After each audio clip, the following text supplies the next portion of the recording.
Yo rápidamente quiero presentarle a Misu, la próxima, por favor. MISU es una organización feminista que promueve y defiende los derechos sexuales y reproductivos, en tanto derechos humanos desde una perspectiva de género y generaciones. Tenemos fundamentalmente 4 líneas de trabajo. Una de ellas es la investigación. Lo que nosotros hacemos es monitorear política pública para ver qué de aquello del discurso se traduce efectivamente a servicios y qué de eso es de satisfacción de las personas que lo reciben. La otra es capacitación, tanto integrantes de equipos de salud como organizaciones sociales. Incidencia política, nosotras no investigamos solo por el valor académico del conocimiento, investigamos para tener evidencia y argumentos para la incidencia política, y además la promoción y la sensibilización, porque, digamos, la línea de mi presentación de hoy va a ser justamente el vínculo entre el ejercicio de derechos como apropiación ciudadana y la responsabilidad de los estados en dar condiciones para el ejercicio de esos derechos. Esa es un poco la intención que pretenderé hacer en 12 minutos. A ver, creo que todos estamos de acuerdo, pero es bueno recordarlo porque no es casual la resistencia que desde hace 20 años tienen el concepto de los derechos sexuales y reproductivos desde que en Cairo, ¿no?, cambia el paradigma entre población y desarrollo, cómo emergen los derechos sexuales y reproductivos efectivamente como un campo de disputa ideológica, económica, filosófica y política, dado que originalmente es una demanda del movimiento feminista que fue complejizándose, y eso me parece sumamente interesante, en la articulación con otras agendas. O sea, derechos sexuales y reproductivos como el derecho a la sexualidad, a la libertad sobre nuestros cuerpos. Originalmente el movimiento se llamó Nuestros cuerpos, nuestras vidas, ¿no? O sea, la no separación de que la única materialidad real que todos los seres tenemos es el cuerpo. Después todas las otras materialidades dependerán de los poderes adquisitivos y condiciones, pero la única materialidad es el cuerpo, y desde hace mucho tiempo las mujeres hemos dicho que justamente es un territorio de disputas de todo tipo y color, desde todos los puntos de poderes, incluido también el poder médico. Y esto me parece que es importante tenerlo en cuenta. No voy a repetir lo que todo el mundo sabe, lo que es el cambio de paradigma entre políticas de población y desarrollo, y cómo interpela tanto a la demografía, pero también a los modelos económicos de desarrollo, la conferencia de Cairo, y cómo hasta ahora sigue siendo. Yo, después de la felicidad del otro día del documento, me volví a poner preocupada, porque la felicidad dura bastante poco, y es, muchas veces estamos midiendo si dijeron aborto seguros, si dijeron políticas de sexualidad, pero no los estamos inscribiendo en qué modelos de desarrollo y qué proyectos de país están inscribiendo ese discurso. Mientras en el Radisson, Uruguay, aparecía como "We are fantastic", ¿no?, en términos de políticas de matrimonio igualitario, aborto, marihuana, etcétera, en el Parlamento los votos del Frente Amplio, el mismo gobierno que estaba dando ese discurso en la conferencia, estaba votando minería a cielo abierto.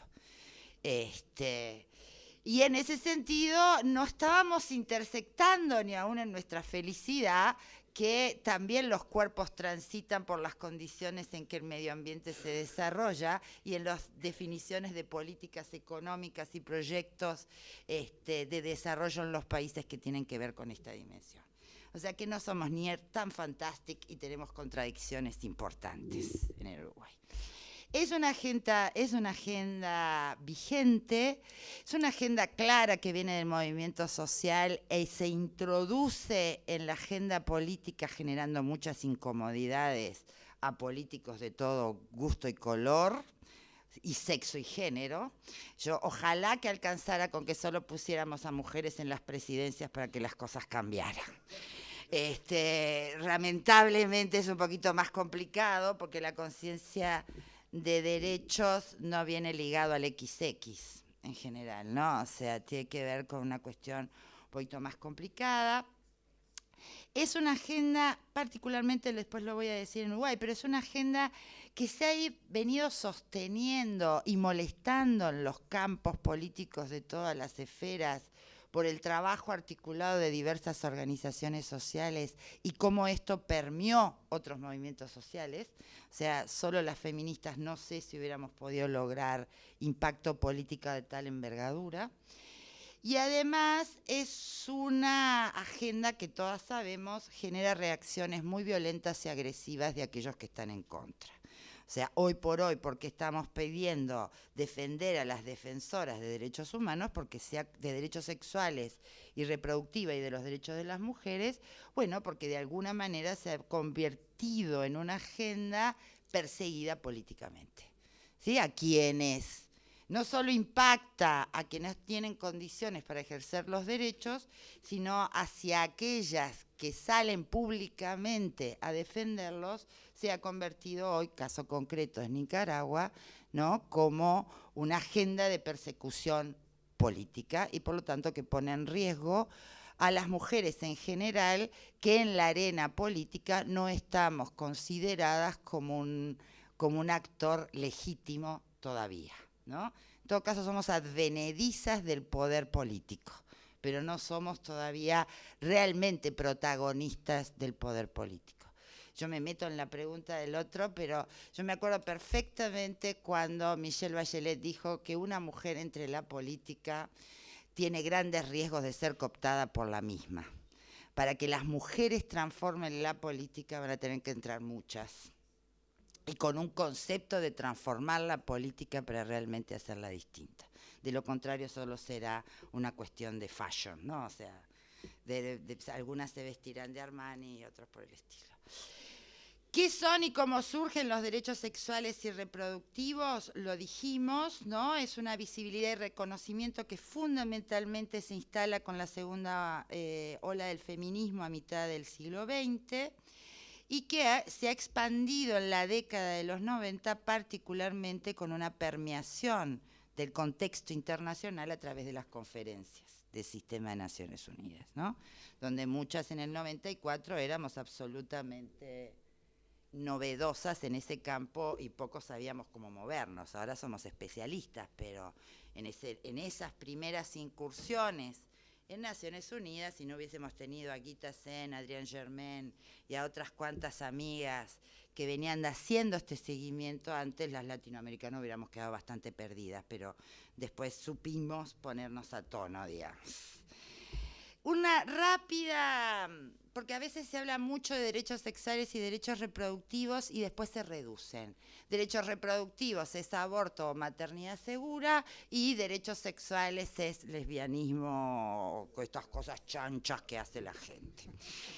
En realidad yo ayer de noche, en esta madrugada porque me acosté muy tarde, cuando estaba revisando por qué eran tan molestos, ¿no?, el concepto de derechos sexuales y reproductivos, y sin duda porque ponen en cuestión toda la estructuración social basada en el sexismo, en la división sexual del trabajo, ¿no?, y además en la dominación del control de la reproducción. Y la vida sexual es obvio que las mujeres no la teníamos para nada reconocida como derecho, por eso todo ejercicio o demanda de la sexualidad con un fin placentero, autónomo y de autodecisión, sigue generando mucho impacto. Pero a mí me parecía importante, en el terreno de derechos sexuales, entender que en realidad son revulsivos porque desde hace mucho tiempo están hablando de un ejercicio autónomo, de una sexualidad que históricamente fue masculina y heteronormativa, pero además que estuvo muy fijada a prácticas que determinaban quién era buena persona y quién era mala persona. ¿Sí? O sea, en el caso de las mujeres, quien reivindicaba el derecho al placer pasaba automáticamente, en principio, a las no dignas, ¿no? Non santas. Non santas con todo eso lo que implicaba en el ejercicio de una ciudadanía que hoy lo seguimos viendo en el debate sobre prostitución y trabajo sexual, ¿no? De alguna manera la reivindicación que hacen las compañeras en Argentina, esto es un lío, ¿no? La reivindicación que hacen las compañeras trabajadoras sexuales en el reconocimiento del trabajo a las feministas nos pone en una situación muy conflictiva porque justamente la prostitución ha sido una de las formas de explotación que todavía sigue subsumiendo a cientos y miles de millones de mujeres en el mundo, ¿no?, de todas las edades y condiciones. Por eso también para los movimientos sociales, este debate, que a mí me encanta que se defina en consensos regionales, internacionales, no ha tenido o ha perdido en los movimientos sociales su debate político más profundo. Y me parece que eso es algo que sería interesante volver a retomar, en qué nos interpela a los distintos movimientos, el sabernos seres sexuados y además ejercerlo. Además hay cosas divinas que nuestro presidente Mujica lo dice mucho, que es esto del derecho al amor, ¿no? Seamos felices, querámonos más. Nadie dice cómo hacemos, porque muchas veces en aras del amor nos están limpiando día sí, día no a las mujeres, en este país por lo menos y en todos, en lo que tiene que ver con violencia doméstica e intrafamiliar. El tema de la educación sexual, estas cosas, ¿no? Pero el elegir con quién relacionarse sexualmente parece tan obvio y no se entiende por qué genera tanto reacción en el statu quo político, económico, social y cultural. Y con los derechos reproductivos pasa lo mismo. Yo escuchaba ahora a Sabrina. Nunca las políticas materno-infantiles tuvieron en cuenta a las mujeres. ¿Por qué? Porque además, entre otras cosas, las mujeres hemos sido históricamente objetos de la política y no sujetos de la política. Hemos sido un medio para alcanzar un fin. Y en este país la política del cuidado se sigue discutiendo en esos términos. ¿Cómo le cuidamos los niños a las mujeres pobres para que se capaciten a trabajar en aquellos lugares donde la inversión, fundamentalmente extranjera, requiere mano de obra? Esa es la lógica que está imperando en las políticas de cuidado y además no les damos recursos. Hacemos un lindo plan de cuidados y después resulta que en el 2015 veremos si tenemos recursos para darlo. Pero realmente a las mujeres, que además de ser madres queremos ser sujetos políticos, académicos, sociales activos, no hay política que nos permita armonizar vida productiva y vida reproductiva. Por eso seguimos trabajando dobles, triples y cuádruples jornadas laborales, aún las que puedan pagar algún tipo de cuidado en otro lado, ¿no? El tema de participar con iguales responsabilidades en el cuidado, crianza y socialización de hijos e hijas es un discurso que todavía sigue siendo pensado como una división sexual del trabajo, material y simbólica. En estos días yo les quiero decir que acaban de encarcelar a 5 mujeres porque sus hijos cometieron delitos. Como son menores de edad, a las que metieron en cárcel fueron a las madres por no haber ejercido responsablemente la tenencia de sus hijos. Nadie ha preguntado dónde están los padres, nadie ha preguntado qué políticas sociales a esas mujeres le permitieron acompañar la socialización de sus hijos y las seguimos haciendo responsables exclusivas de esto. Me voy rapidísimo. Entonces, acá lo que está en cuestión efectivamente es el contrato social, ¿no? Que es público, que es privado, y este es un debate no resuelto. El tema de la intervención del Estado en asuntos íntimos, familiares y afectivos, hasta ahora no tiene un límite claramente y exigimos políticas públicas, pero no sabemos muy bien hasta dónde las políticas públicas.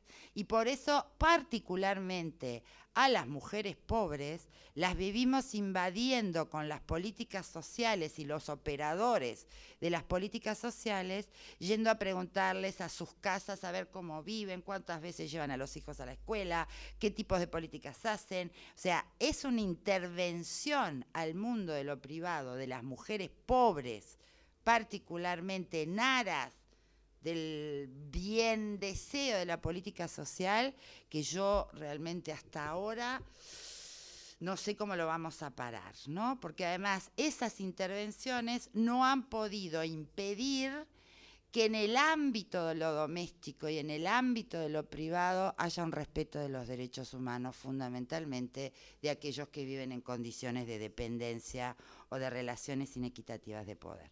Por lo tanto, los problemas que tenemos es resistencia del sistema. O sea, yo siempre digo, si alguien pensó que acá era cuestión de argumentar mejor, eso es parte del problema.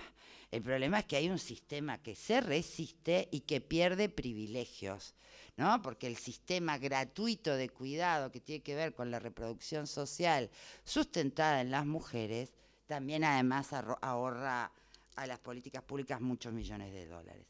Por otro lado, esto que han dicho varias veces, la retórica es discursos que no se traducen a políticas efectivas y a servicios y condiciones concretas y universales para el ejercicio del derecho. Ha habido una cooptación del discurso y un vaciamiento. Yo les comentaba hoy a las compañeras en Uruguay, la transversalización de las políticas de género no pasó, pero parece que ya se terminó. O sea, ya nadie habla del impacto que sobre las mujeres o el impacto diferenciado que sobre hombres y mujeres tienen las políticas y las intervenciones. No asignación, etcétera, etcétera. Y hay un tema y es la pérdida de autonomía de los actores sociales en esta situación del rol de los movimientos sociales en la implementación de la política pública que defienden los gobiernos. Y esto en Uruguay particularmente está haciendo estragos, ¿no? Lilian, ¿vamos terminando? Sí, solo quería mostrarle dos cosas, si es en esto de qué requiere la política pública, y es marcos normativos, organización de las instituciones, pero también prácticas y recursos humanos. Esto es el modelo de Schreiber, es una brasileña, que dice que hasta que no se da este virtuosismo de estas tres instancias, la política pública no deja de ser retórica, ¿no? Porque o queda en la norma o queda en la institución o no queda en la otra. Nosotros en Uruguay estamos tratando de ver cómo trabajar una participación y exigibilidad ciudadana, que es lo que efectivamente hace que la política se traduzca en transformación cultural y cambio. Y esto es, también lo pueden ver en lo de Misu, es el valor de la información y el conocimiento, tratando de desmistificar que el conocimiento no solo proviene de los sectores universitarios o académicos. El conocimiento en el campo, particularmente de derechos sexuales y reproductivos, viene fundamentalmente de actores sociales. Y bueno, solo quería plantear una cosa, y es, a mí me parece muy bien el tema de que nos capacitemos, la intervención individual en distintos lugares, el rol que tienen personas capacitadas, informadas y con posibilidad de incidencia.